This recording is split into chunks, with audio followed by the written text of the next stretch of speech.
Hello, my friend. The world of magic, filled with legends and ancient tales, is opening its gates once again. Tonight, in the Gryffindor dormitory by the crackling fireplace, I will share another story with my friends. Join us, for the magic is about to come alive. In the velvet hush of twilight, as the last slivers of gold surrender to the deepening blue of night, Hogwarts stood like a dream remembered, its towers catching the stars, its windows flickering with the soft breath of candlelight. Autumn had fallen gently over the castle grounds. Leaves the color of fire and rust danced upon the wind, whispering secrets as old as the stones beneath them. The air was crisp, scented with the musk of moss and wood smoke, and the gentle hoot of owls echoed across the great lake like lullabies sent from the trees. Down by the edge of the forbidden forest, past the pumpkin patch, swollen with the last fruits of the harvest, a light burned within a crooked wooden hut, soft, amber, and alive. It was the light of warmth, of hearth, of tea bubbling over and boots drying by the fire.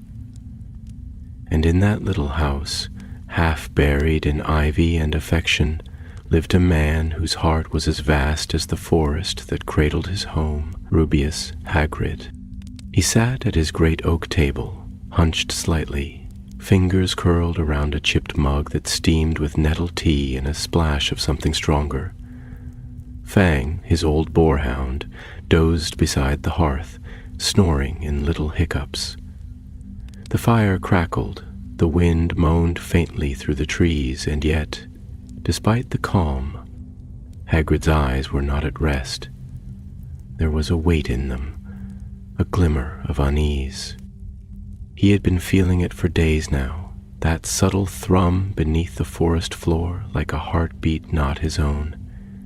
The animals were restless. Unicorns, usually content in their hidden glades, had taken to wandering deeper into shadow. The centaurs no longer watched from afar but avoided his gaze entirely.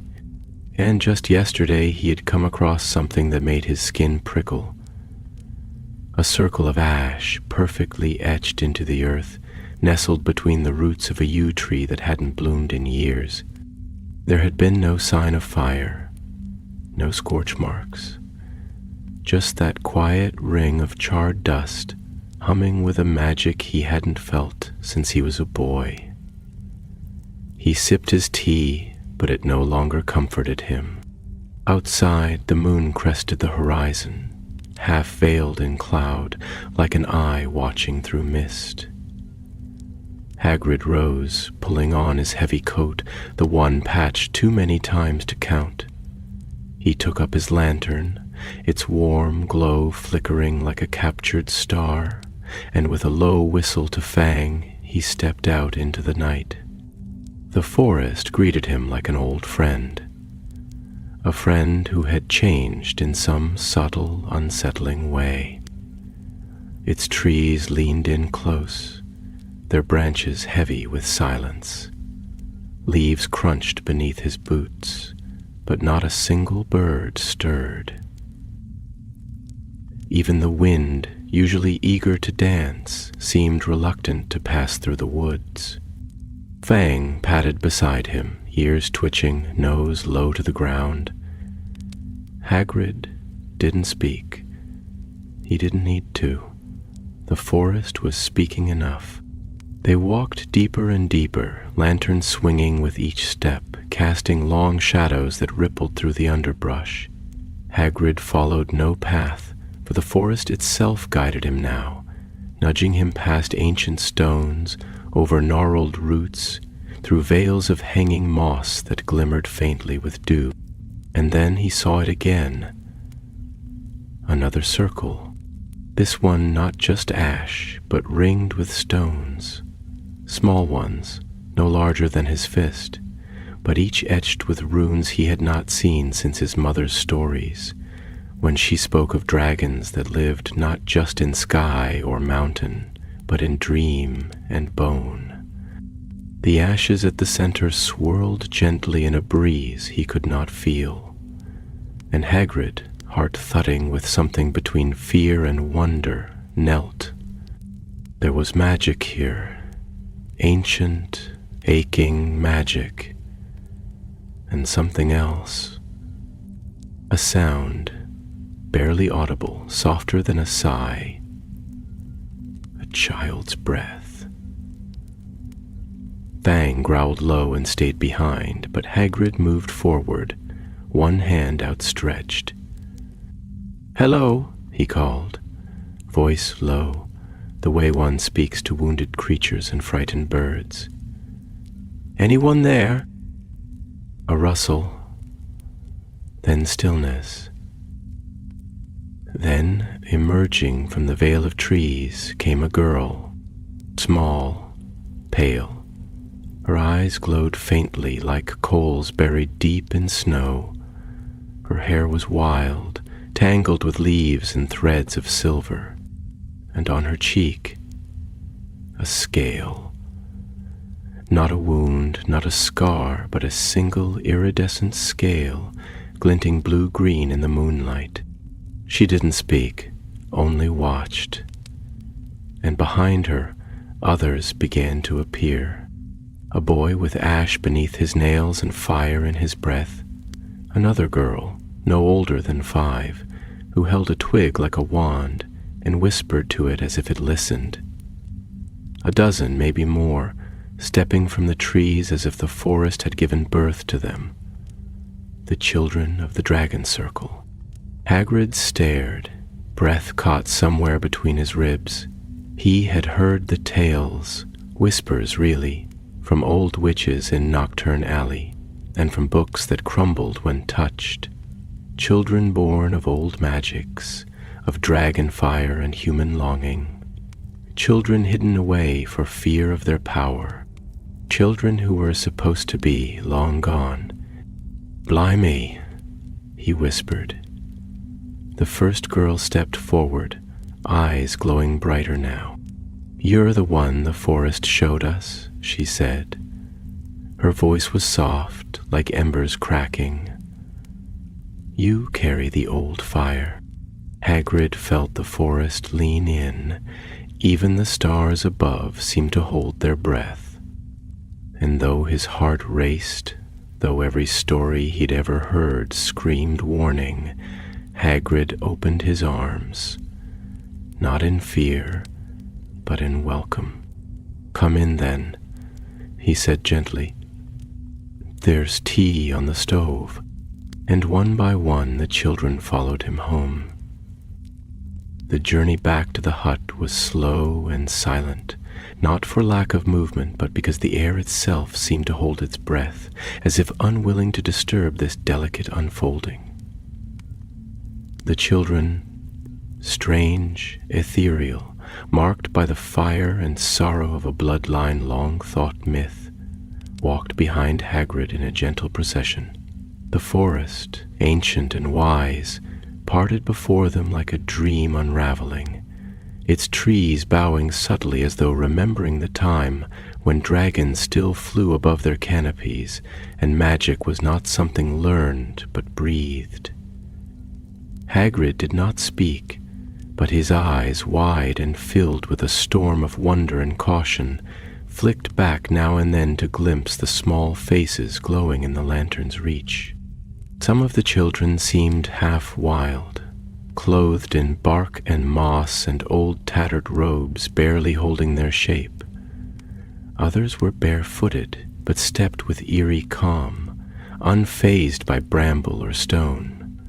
One boy, no older than 8, had golden pupils like a hawk's and seemed to glide rather than walk. Another girl, taller than the rest, bore wings, not full, not the leathery sails of a dragon, but the vestigial beginnings of them.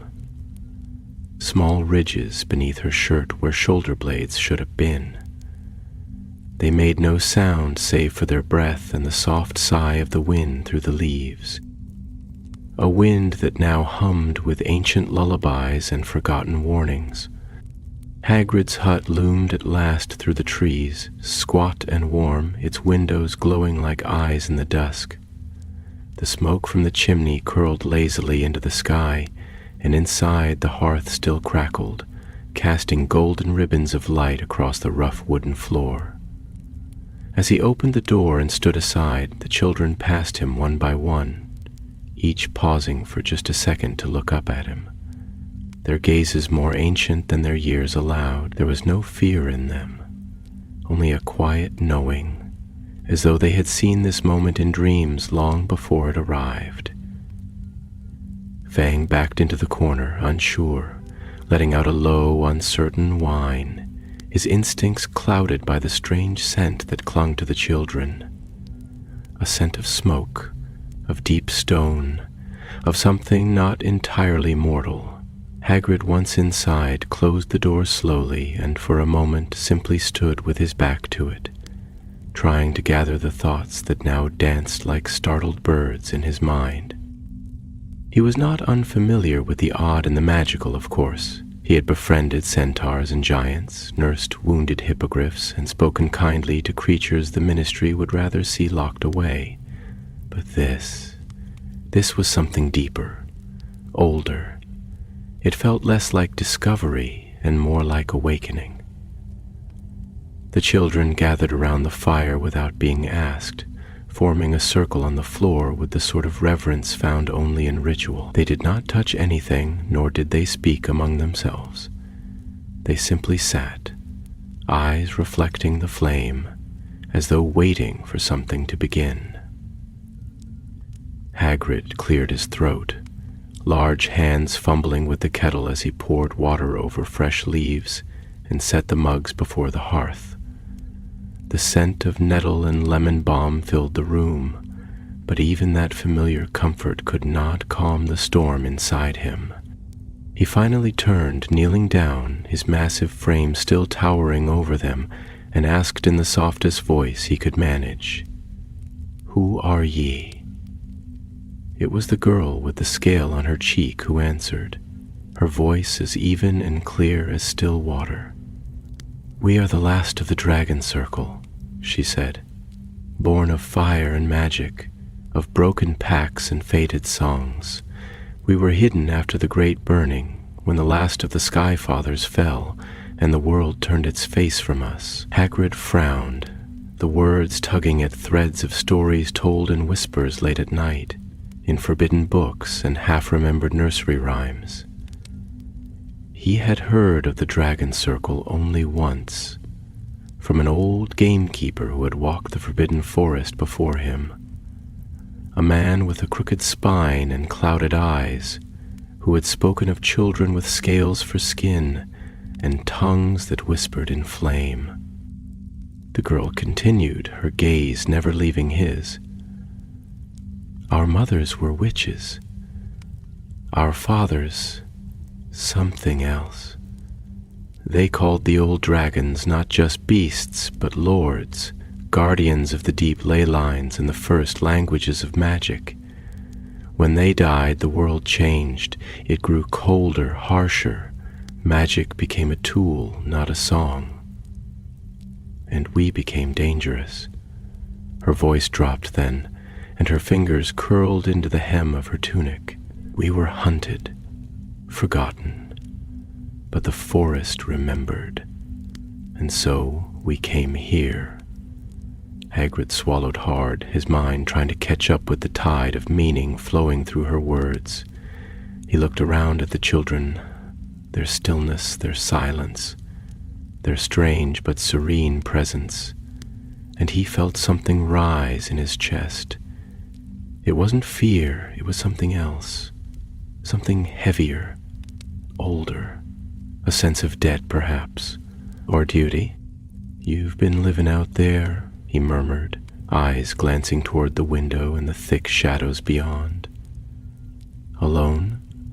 The children nodded, though not one of them looked burdened by the thought. "The forest feeds us," said the boy with the hawk eyes, "and protects us. It sings to us in our dreams, but it also warned us of firemen and iron spells, of men who fear what they do not know. Hagrid's face darkened at that. He knew well how the ministry treated what it could not control. He had seen the cages, the containment spells, the parchment trails that turned living things into subjects and threats. And yet here before him were children, warm, breathing, gentle-hearted, marked not by choice but by blood, born into a legacy older than even the Sorting Hat could remember. As the kettle whistled low and the mugs filled with warmth, Hagrid's voice softened into something like a vow. "You ain't alone anymore, not while I've breath in my lungs."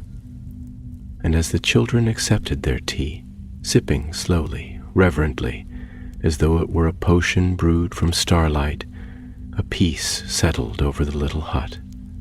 Outside, the trees swayed with a sudden breeze, and the moon, half veiled no longer, cast silver light upon the clearing. Deep in the forest, something shifted, something vast and ancient, and the roots of the earth seemed to lean closer, listening. For the children of the Dragon Circle had found a friend, and their story, long buried beneath fear and ash, was beginning again. The night deepened outside the hut, casting the world in layers of velvet shadow and silvered quiet. Inside, the warmth of the hearth wrapped itself around the gathered souls like a living thing, curling gently in the corners, softening the edges of this strange new togetherness. Hagrid sat by the fire now, a fresh pot of tea in his hands, though he had long forgotten the taste of it. His thoughts drifted like smoke, curling and eddying, thick with wonder and unease. Before him sat the children, not one yawning, not one shifting or complaining of cold or fatigue. They simply were, as though night was their natural element, and rest something for other kinds of folk. Their eyes glinted in the firelight with hues no human gaze ought to wear: amber, emerald, deep bronze like the heart of flame. Some watched the flicker of embers as though remembering old homes long since crumbled into myth, while others simply stared into nothing at all, eyes wide with that timeless, hollow gaze found in those who have seen too much for their years.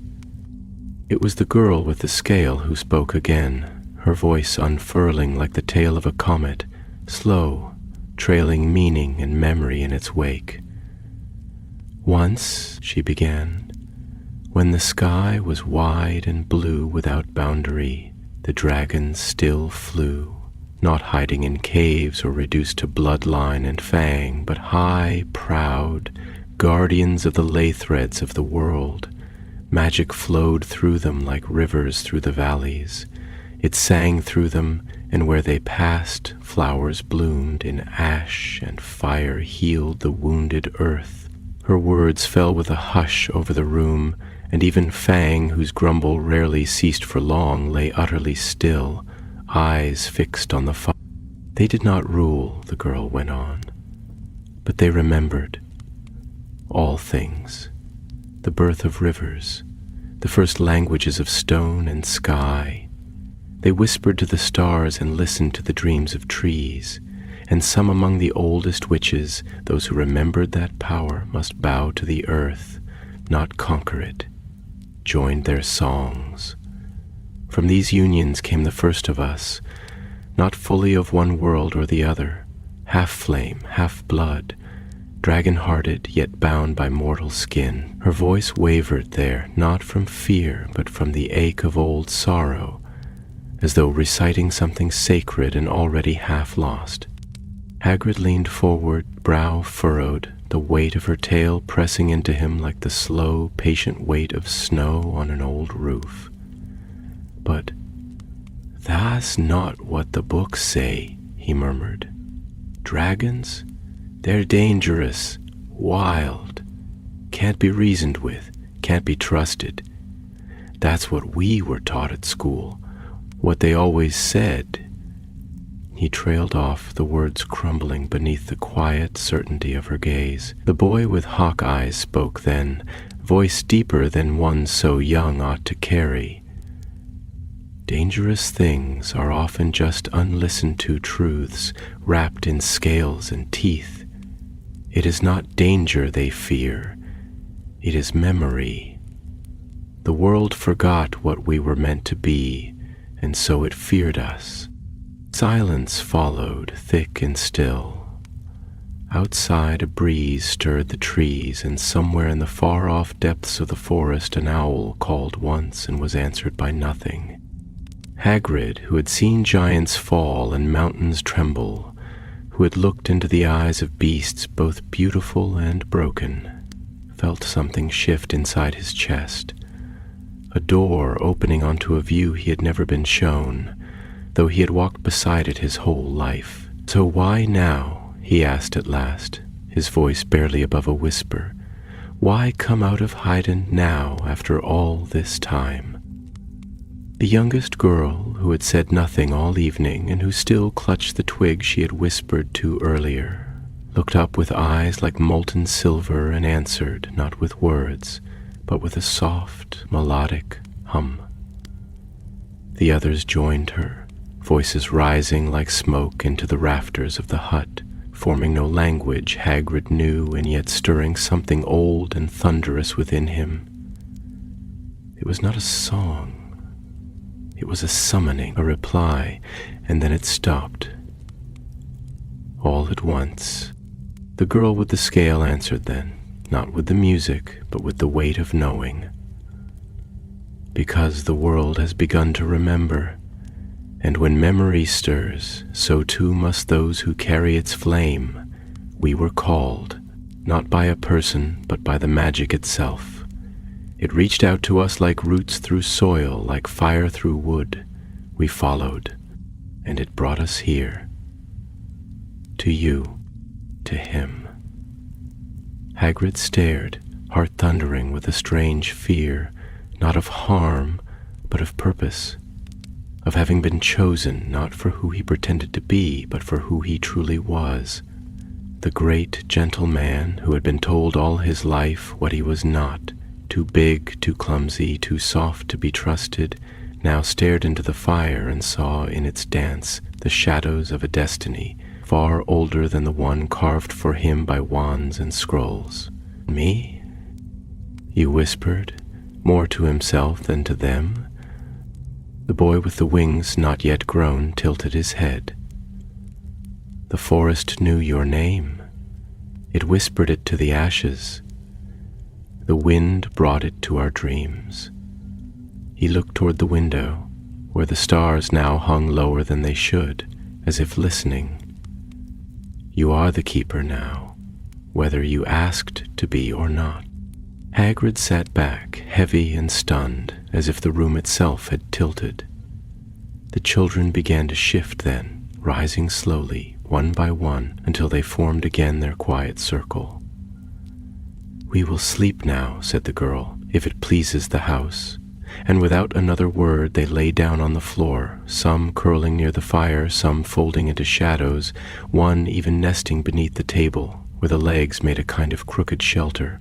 No complaints, no demands, just peace.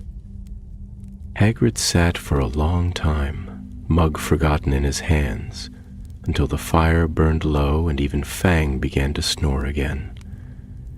He looked at these children, not human, not beast, not entirely either, and felt something ancient stir inside him.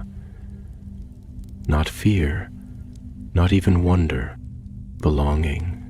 And as he sat there, alone in a house that no longer felt quite his, with the whispers of forgotten dragons curling beneath the floorboards, he did not know that even now, far away in the towers of the ministry, a quill had begun to scratch a name into a file. A report, a threat classification, unregistered magical entities, sightings near the Forbidden Forest, possible draconic blood trace, investigation pending. The winds of the old world were shifting, and the fire had not yet finished speaking. The days that followed unfolded with the quiet rhythm of things both sacred and surreal, each moment steeped in a kind of dreamlike stillness that held Hagrid gently, though not without weight.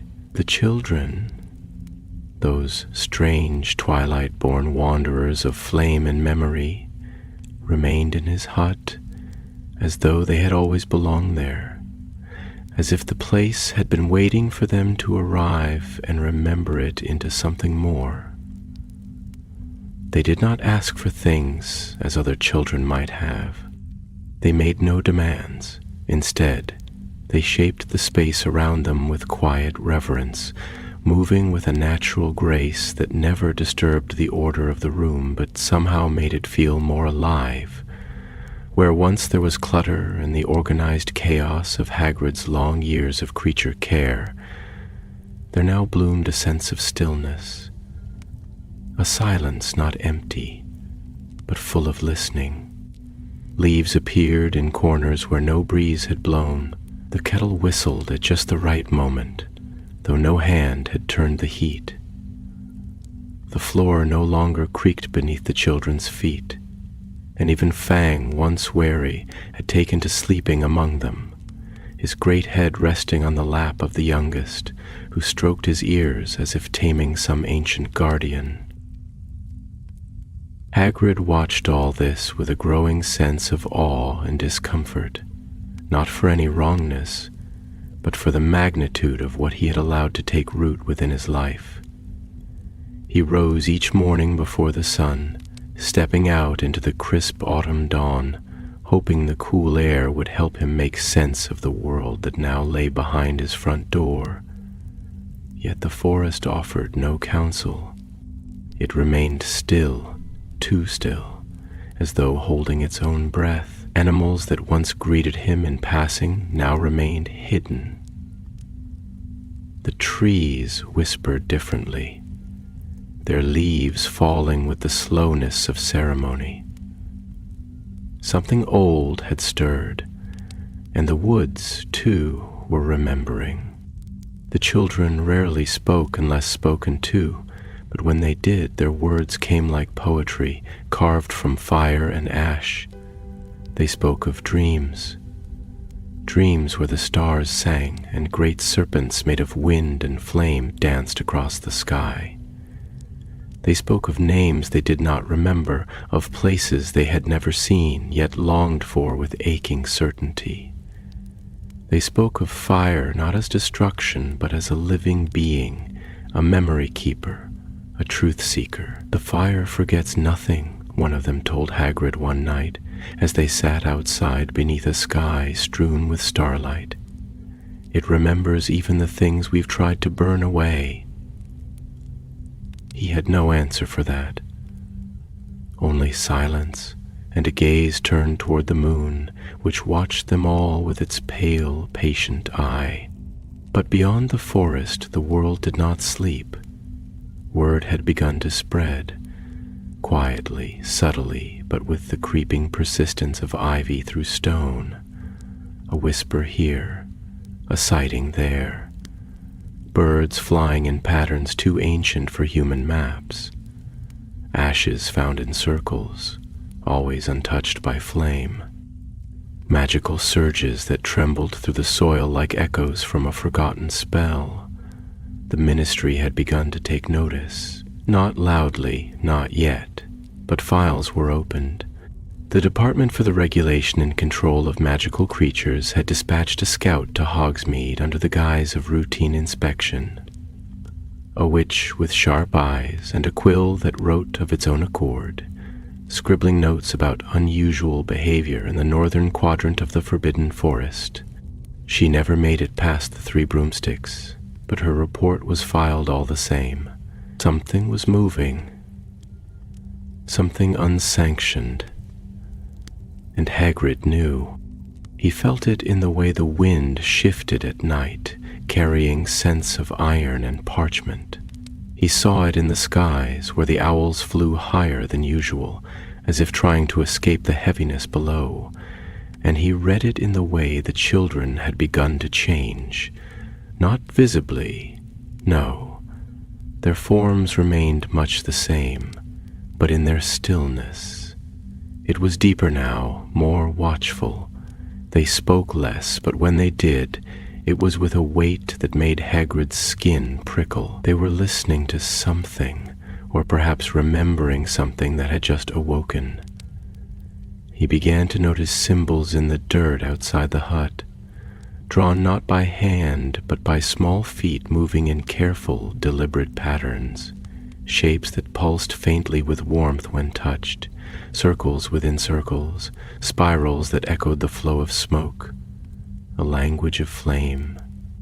One evening, long after the sun had slipped behind the hills and the moon had risen, swollen and golden, the girl with the scale approached Hagrid as he sat on the steps of his hut, sharpening a blade he hadn't used in years. Her eyes, always steady, were more luminous than usual, as if lit from within by some quiet inferno. She said nothing at first, simply sat beside him, hands folded in her lap. For a long time they listened to the wind together. Then, softly, she asked, "Do you know what it means to guard a fire that isn't yours?" Hagrid looked down at her, then at the blade in his hands, then at the forest, vast and shadowed and silent. "I reckon it means you don't own it," he said slowly. "You just make sure it don't go out." She nodded once, or that it doesn't burn the world down before it understands what it is. Her gaze met his, and in it he saw not the face of a child, but the storm of something far older, far lonelier. "We are not dangerous because we are wild," she continued. "We are dangerous because we remember what the world has forgotten, and memory is the most dangerous fire of all." Hagrid said nothing. There was nothing to say. That night sleep did not come easily. He lay in his great bed, the fire low, Fang curled at his feet. Through the window the moonlight poured like milk, bathing the children in its pale glow where they lay scattered across the room. Some dreamed with soft sighs. Others stared into the dark, as though watching stars invisible to mortal eyes. And as Hagrid watched them, a thought crept into his mind, slow and unwelcome. They were not meant to stay. They had been called here, yes, but not to remain. They were embers waiting for wind, and the wind was coming. By the time the first frost settled upon the grounds of Hogwarts, cloaking the grass in a delicate shimmer of ice and turning the lake to a sheet of moonstone glass, the quiet in the forbidden forest had begun to take on a new texture, no longer merely still, but expectant, the kind of quiet that precedes thunder. Hagrid rose each morning with the same aching sense in his chest, as if something vast and sorrowful was tightening its grip, whispering through his bones with each wind that passed through the trees. The children had grown quieter, though not withdrawn. They moved together like shadows and spoke seldom, as though each word cost more now than before. Their dreams, when they spoke of them, were thick with symbols, rivers of flame flowing uphill, stars falling into wells of silence, towers made of bone and light that rose above seas of ash. And still, they never cried, never fought, never laughed, as if childhood had been bartered away long ago in exchange for secrets too heavy for most hearts to carry. Hagrid had begun to leave the lantern unlit at night, for the children didn't seem to need it.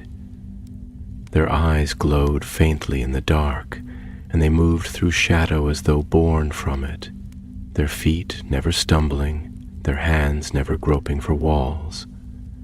It was not frightening, not precisely, no more than watching a fire flicker into a shape one cannot name. But it left him with a weight in his chest that no amount of tea or kindling could soften. He watched them sometimes through the small pane of glass in his door when they thought he was sleeping. They would gather in a circle outside, barefoot on the frosted ground, and sing. Not in voices that pierced the air, but in low, resonant hums that made the frost steam and the trees lean in. The sound was less music and more memory.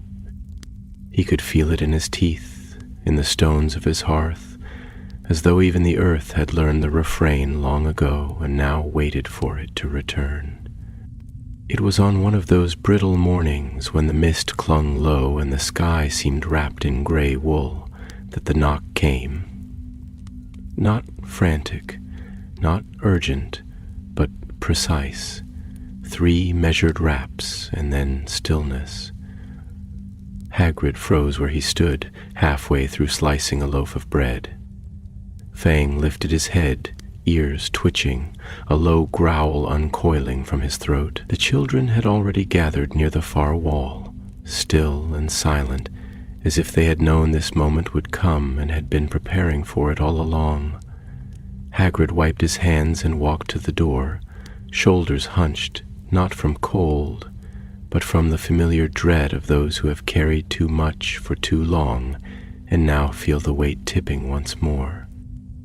On the other side stood a woman, tall, stern, draped in gray ministry robes with silver thread woven into the hem.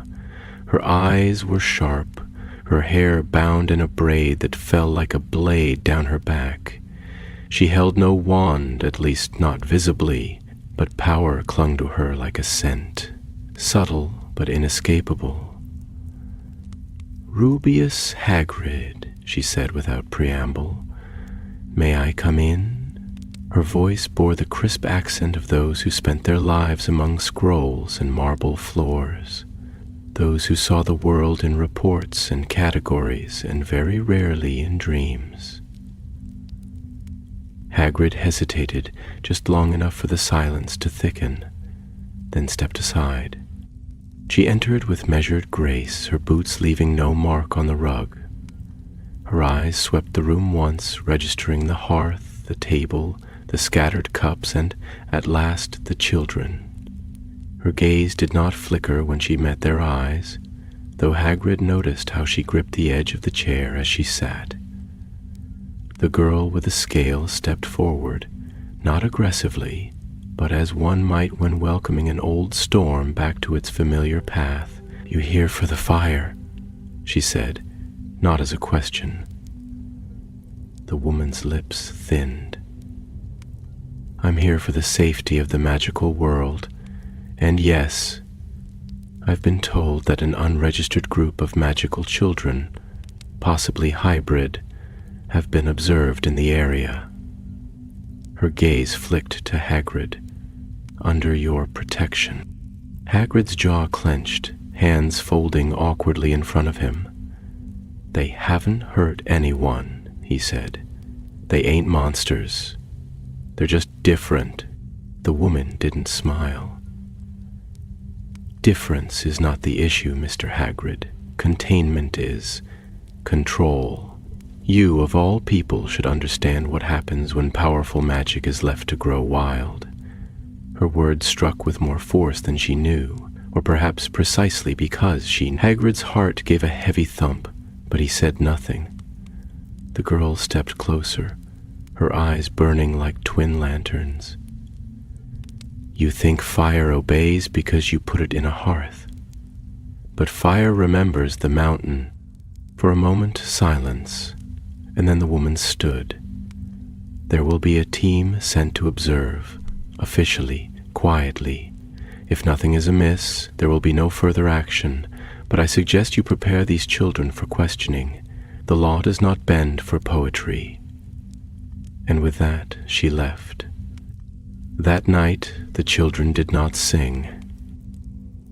They stood beneath the stars, heads tilted upward, and for the first time their silence trembled. Hagrid watched them from the door, hands buried in the folds of his coat, heart too full to name the shape of what he felt. It wasn't fear, not exactly. It was the knowledge that something vast and inevitable had begun to move, that the world which had long slept in the comfort of its forgetting was now waking, and when memory stirs, it does not come gently. It comes like thunder through bone, and the fire once lit does not go quietly. The days that followed the ministry's visit hung over the forest like a held breath, a hush so deep it seemed the trees themselves had grown cautious. Even the wind, once playful and curious, now threaded itself carefully between the branches, afraid to stir too much or too loudly. Hagrid's hut, once a place of laughter and rough-edged joy, of half-burnt scones and half-tamed creatures, had become something quieter, older. The walls, soaked in years of soot and stew, now held within them a new scent, one that was not of smoke or damp wool, but of something half-remembered and sacred. The children did not speak of the woman who had come, but her presence lingered nonetheless, like the shadow of a hawk over a field, unseen but felt. It cast itself across their every movement, and though they did not tremble, did not flinch, their silence had deepened, no longer merely reverent but wary, as though they too understood that once the world remembers something it once chose to forget, it does not come with kindness in its hands. Hagrid busied himself with chores that did not need doing, his great hands splitting wood that would last a month, patching a roof that had not leaked since last spring. He knew in the quiet spaces of his soul that he was not truly working to fix anything. He was bracing, building small defenses against a tide he could not stop. Each night he watched the children in their dream circles beneath the stars, and he wondered, not for the first time, what would happen when the ministry came back. He had seen what they did to things they feared, to things they didn't understand. He had seen it in courtrooms and cells, in creatures vanished from the record books, in people whose only crime had been to carry magic that didn't wear the right robes. And these children, gods, these children, they were everything the ministry hated, too ancient, too powerful, too unnameable. But it wasn't power that frightened them, not really. It was memory. And memory, when it walked in the skin of children, was something even the ministry could not cage without consequence. One evening, as the sky turned the color of old parchment, and the moon rose pale and bruised over the trees, the girl with the scale came to sit beside Hagrid on the moss-covered step of his hut. She did not speak at first, and neither did he. They simply watched the stars appear one by one as though lit from below by something greater than fire. When she finally spoke, her voice was soft, threaded with something more than sorrow, a kind of knowing that did not require pity. "They will come," she said. "Not the woman. Others, with spells carved in iron and wands that speak only in commands. They will come because they think we are lost, are dangerous, are broken, and when they come they will try to name us, they will try to make us small." Hagrid felt something crack behind his ribs, something he hadn't touched since he was expelled from Hogwarts, since he was told that being who he was meant he could never be fully trusted. He turned his gaze to her, this small girl who spoke like the wind around old mountains. "They don't know you," he said quietly. "They've never seen what I've seen. They don't know what you are." Her eyes, dark and full of flame, met his. "Then let them see." That night the children gathered in the clearing, not to dream, but to prepare. They began to trace the earth with their feet, slow and deliberate, creating a circle so ancient the very soil remembered it. Their voices rose, not in song, but in a low, pulsing chant that made the trees sway and the frost lift from the grass like breath. Hagrid stood at the edge, feeling it vibrate through his bones, and knew he was witnessing something that had not been done in centuries, a binding not of power to stone or soul to object, but of memory to place. They were making a mark, not visible, not permanent in the way humans understood, but eternal nonetheless. They were calling the old magics back, not with the arrogance of conquest, but with the reverence of kinship, and the forest responded. The trees leaned in, the ground thrummed like a heartbeat. The wind began to sing in languages forgotten by every tongue but theirs. Even the stars above seemed to burn a little brighter, a little lower, as if bending closer to witness what the world had almost lost. Hagrid felt tears sting his eyes, unbidden and hot, and he didn't wipe them away. He stood there, massive and humbled, and let them fall. For the first time in his life, he did not feel like a keeper of creatures or a servant of someone else's order. He felt like a witness to something vast and wild and holy. And far away, in the upper offices of the Department of Magical Regulation, a set of papers changed hands in silence. New directives were issued, quiet letters sent. The word containment was underlined, the phrase neutralization if necessary scrawled in a margin by a trembling hand. The fire had been seen, and now the world would come to smother it. But in the heart of the Forbidden Forest, in the clearing lit by starlight and memory, the children of the Dragon Circle stood unafraid. They did not prepare for battle. They did not speak of defense. They simply remembered.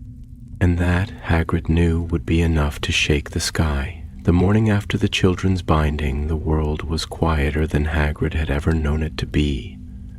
Not the kind of quiet that brings comfort, but the kind that follows a great storm, when the air still crackles faintly with what is past and what is yet to come. The trees no longer rustled aimlessly. They stood like sentinels, branches heavy with the weight of ancient knowing. Even the birds, those tireless messengers of dawn, kept their songs held in their throats, as though they too understood that something sacred had been carved into the soil and sky. Hagrid moved through the morning as if in a dream, his massive boots treading softly for once, his every breath caught between reverence and dread. The children were gone from the hut, not vanished, but elsewhere, somewhere deeper in the forest where even the most persistent maps faded into guesswork and myth. He did not fear for them, not anymore, but he feared for what might be forced upon them. He returned to his hut and stood at the threshold, staring into the room that had been changed by their presence, not in appearance but in essence. The place felt larger now, deeper, like a shell that had remembered the sea. The table bore marks he did not recall carving, small spirals along its edge, delicate sigils that pulsed softly when touched, warm like stones left too long in the sun. A single feather lay across the windowsill, curved and silver, Double humming with some low interior music he could not quite hear but could feel. He picked it up carefully, and the moment his fingers closed around it, a memory, not his own, slipped into his mind, firelight dancing across a mirrored lake, stars reflected so clearly they looked like portals to another sky, and a voice singing in a language without words. It was then that the knock came again. Not at the door this time, but on the edge of his thoughts. A presence. A pull. He turned without knowing why and followed it into the forest, Fang at his heels, the trees parting without sound to let him pass. He walked without question, without hesitation, deeper than he had ever dared before. Past the boundaries marked on every Hogwarts map, past the fallen stones where unicorns once danced in spring, past the roots of trees so old they whispered only in dreams. The path narrowed, then vanished, but he kept walking, guided not by sight but by some buried instinct, something in his blood that had always known the forest was not merely alive, but watching, waiting. He found them at the heart of it, where the trees grew in a circle so perfectly symmetrical it could not have been born by chance. The ground there was covered in moss that glowed faintly, as if moonlight had taken root in it. The children stood at the center, hands joined, eyes closed, their breath rising in soft puffs that sparkled in the dim light. Above them the air shimmered, not like heat, but like memory bending the fabric of now. Hagrid stepped to the edge and said nothing, but the girl with the scale opened her eyes and met his gaze with that same unflinching calm. "We are ready," she said, and though her voice was no louder than a whisper, it echoed through the glade like thunder trapped in velvet. "For what?" Hagrid asked, his voice thick with a truth he did not yet understand. "For being seen," she answered, and then, like a wound torn gently through time, the glade opened. Not physically. No stone shifted, no tree fell, but in presence, in silence. The world beyond them felt it first. Back in the castle, the wards around the forbidden forest shimmered like oil on water. Spells flickered and dimmed. The air filled with the scent of fire and damp earth. Across the ministry, instruments blinked and quills tore through parchment as ancient readings surged into being, traces of magic thought lost, echoes of bloodlines deemed extinct. And the aurors, summoned quietly to respond, began to move like storm clouds gathering behind the hills. But within the glade the children stood unmoved. One by one, they stepped forward and laid their palms against the earth, and with each touch the ground responded, not violently, but with deep, resonant pulses, as though a giant beneath the soil was waking. Shapes began to form in the moss, rising not as carvings, but as memories manifest. Wings of flame, eyes like stars, a spiral of dragons encircling the world, their tails forming an unbroken chain. Hagrid felt something shift within him then, something buried and old. He dropped to his knees, not in fear, but in surrender, not to them, but to the truth of them. He saw, at last, not the children of myth, not the rumors of dragon-fire-born hybrids, but the living memories of a promise the world had once made to magic itself, to protect its wildness, its song, its sorrow. These children were not weapons, they were songs. Lullabies for a world that had long forgotten how to sleep without fear. Then the wind changed, sharp now, cold. The warning was not in words, but in the sudden hush that fell even deeper than silence. The children turned as one, and Hagrid followed their gaze. On the edge of the glade, figures had begun to appear, hooded, robed, their wands drawn but not yet raised. Ministry agents, observers, enforcers. Their eyes scanned the scene before them with practiced detachment, but some flinched, some faltered, because what they saw did not match the reports. This was not a gathering of creatures. This was a rite, a remembering. And standing among them, as tall and silent as the trees, was the woman in gray once more. She said nothing, not yet. But the fire in the glade had begun to burn brighter, and it would not be contained. The air between the trees was dense now, thick with power, thick with memory, thick with the hush of something ancient returning.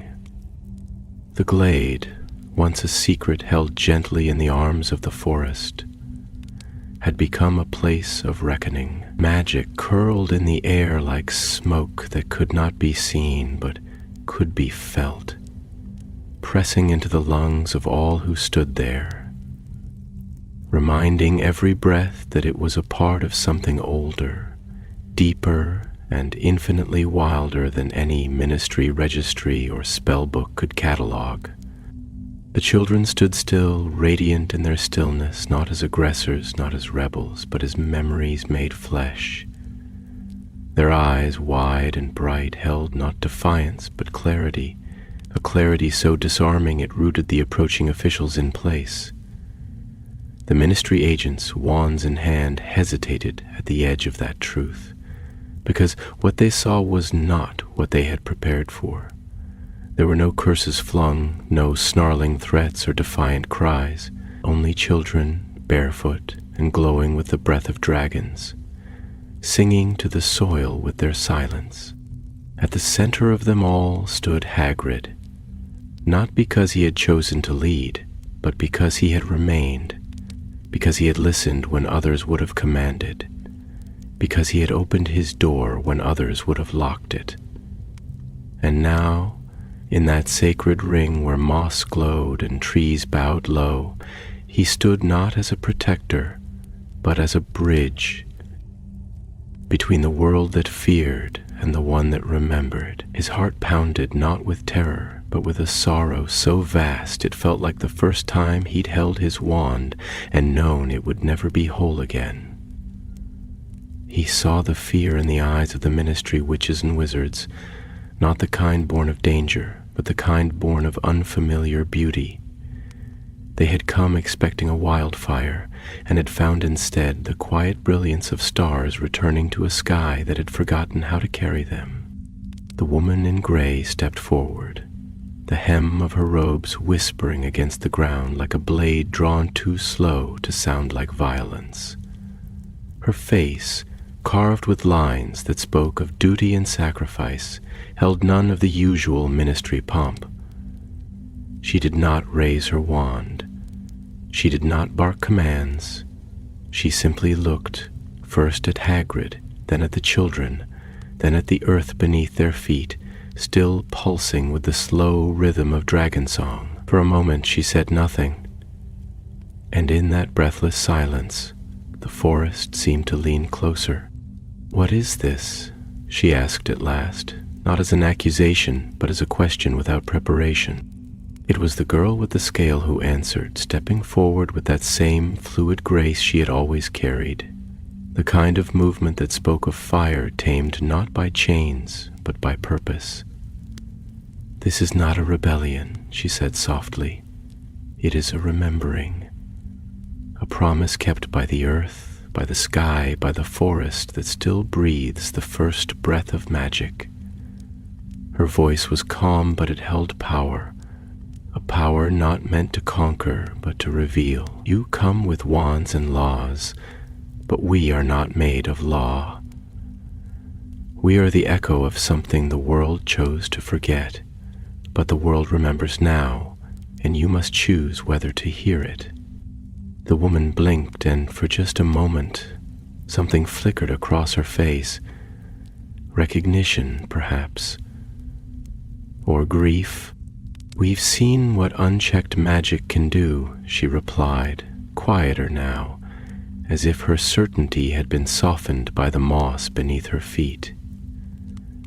"We've seen what power does when it believes itself beyond the bounds of the world, and we have seen what fear does when it calls itself law." the girl returned gently, not with anger, but with sorrow. You fear what you cannot name. But we are not nameless. We are fire. And fire does not forget the hands that carried it. The agents behind her shifted uneasily, unsure of what command might come next. Their wands remained raised, but no spells flew. The trees did not burn, the ground did not tremble. The children remained still, their hands loosely clasped, their eyes filled with something far more terrifying to a government of control than rage. Forgiveness. And Hagrid, watching all of this unfold, felt something inside him crack and then open. A door he had never known was shut. He stepped forward, past the children, past the markings on the earth that shimmered faintly now like water touched by moonlight, and faced the woman. "They don't need cages," he said, his voice a low rumble filled with years of weight. "They need space, time. They need the world to stop running from what it don't understand. They ain't here to burn it down. They're here to remind it what it used to be." The woman looked at him for a long time, long enough that the leaves began to fall again, slow and golden, drifting through the light like blessings. And then, without a word, she lowered her wand. It was not surrender, it was acknowledgement. Behind her, one by one the others followed. Not all. Some still held fast, too bound by fear or protocol, but the forest did not move against them. It simply waited, and in that moment a fragile thread was spun, a new kind of magic, born not from incantations, but from grace. The children did not speak. They simply turned their eyes upward, toward the branches and the sky beyond, and for the first time since their arrival, they smiled. Not all of them, but enough. The woman turned back to the trees, her voice low, meant not for the ministry, but for the woods that had watched her come. "We'll leave, for now, but they will ask questions, and they will want answers." Hagrid nodded. "Then we'll give them the only answer worth a damn."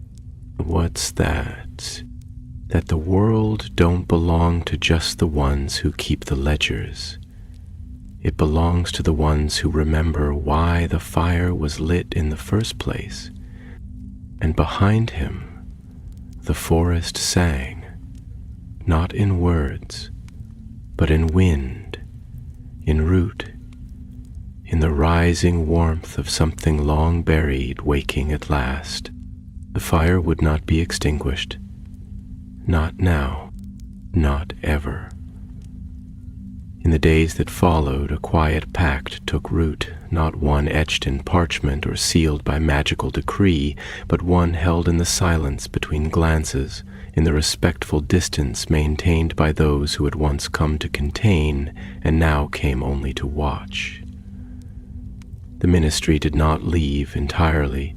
A small contingent remained near the edge of the forest, not so much as guards, but as cautious stewards, sentries in gray, whose instructions had quietly shifted from suppression to observation. No official word was given.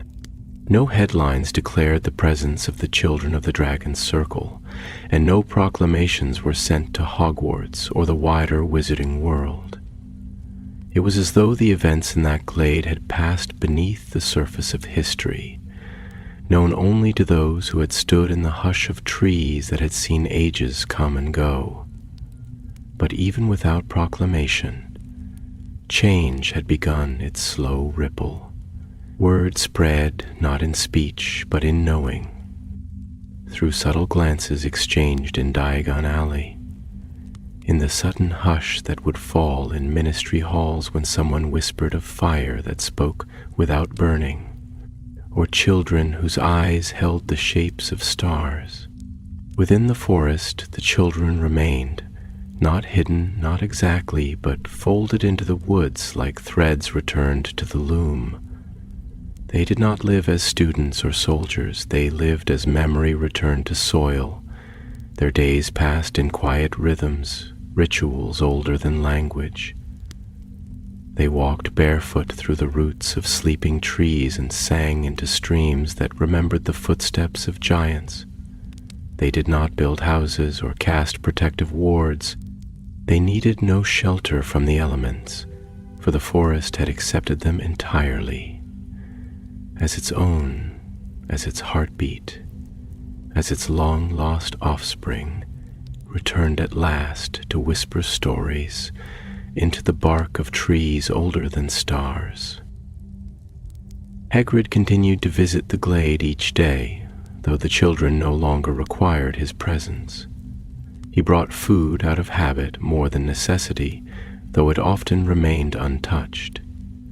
He still tended his hut, still rose at dawn, still brewed tea with the same mixture of nettle and ginger that had once warmed the long winters when he had only Fang for company. Yet something had changed in him. A slowness, a reverence, the kind of change that does not roar or weep, but settles deep within the chest and grows quietly, like moss in stone. He found himself speaking less, but hearing more. The whispers of the wind, the stories in bird calls, the shifting silence between the roots. The forest had always been alive to him, but now it had become something more, a library perhaps, or a chapel, or the echo of a lullaby hummed long after the child has gone to sleep. One afternoon, as autumn began to lean into winter and frost painted the world in delicate filigree, Hagrid sat alone by the great stone at the center of the glade. The children were scattered among the trees, some tending to the quiet rituals of flame and earth, others simply lying in the grass, eyes turned skyward as if reading constellations hidden from others' view. The girl with the scale sat beside him, her hands resting in her lap, her expression unreadable in that way all their expressions had become. Serene yet bottomless. "I reckon I've spent most of my life not really belonging," Hagrid murmured after a long while, not expecting an answer. Half giant, half wizard, too big for the halls, too soft for the laws, always too much of something and not enough of what they wanted. The girl didn't speak for a time, but when she did, her words fell like snowfall, gentle, but each one distinct. "You belong to the middle, to the seam, and without the seam, the cloth unravels." Hagrid turned to her, brow furrowed. "That mean I'm important?" "It means you are necessary," she said simply. "And necessary things are often not comfortable." They sat together until the stars began to pierce the sky's veil, and the moon climbed high above the trees. In that silver silence, Hagrid felt something settle in him, an understanding, perhaps, or the beginning of peace. He would not return to the classroom. He would not stand before blackboards or take up his post among the hallowed halls of Hogwarts again, not because he was unwelcome, but because the place where he was most needed, most alive, had shifted. The forest was his now as much as it was theirs, not owned, not mastered, shared, sung to, guarded. And yet beyond the borders of that sacred wood, the world continued to turn. Whispers grew louder. Some within the ministry spoke of containment again, of relocation, of regulation. They feared what could not be measured, what did not bow to hierarchy or spellcraft. Others, quieter and fewer, argued for understanding, for trust, for the slow rebuilding of a bridge between the forgotten and the afraid. But history has never been written by those who merely whisper, and storms gather faster than sunlight heals. And so the children prepared, not for war, not for defense, but for flight, not escape, for they were not meant to remain always in one glade, no matter how sacred. They were not keepers of place, but of fire, and fire, once remembered, must move, must find the cold places, must bring light to the dark corners of the world where memory had been buried in stone. They had come to Hagrid not to stay, but to be seen, and now they would go not in fear, but in grace, to remind the world what it had lost, to rekindle what had once been sacred. It was on the cusp of winter's arrival, when the sun began its slow descent by mid-afternoon and the breath of the wind turned the lake to mist, that the children of the Dragon Circle prepared to leave, not in haste, not as fugitives, but as migrating spirits might, those who know their time in one place has passed, and that their purpose, like the old songs, must now be carried to lands yet untouched by their flame. There was no announcement, no ceremony. The forest itself seemed to know, bowing inward as the trees drew their limbs together like elders blessing the young. The air took on a tone deeper than silence, a soundless chord that vibrated through the moss and stone, echoing in the hollows of trees and the still waters of hidden pools. Even the birds that had forgotten how to sing in the children's presence began to call softly, as if offering their wings in farewell. Hagrid stood at the edge of the glade, great shoulders hunched, eyes damp with a sorrow he neither hid nor resisted. His heart was too large for hiding, and he had never been a man of masks. His hands, so often rough with work and weather, now shook not from cold, but from the unbearable grace of watching something holy depart.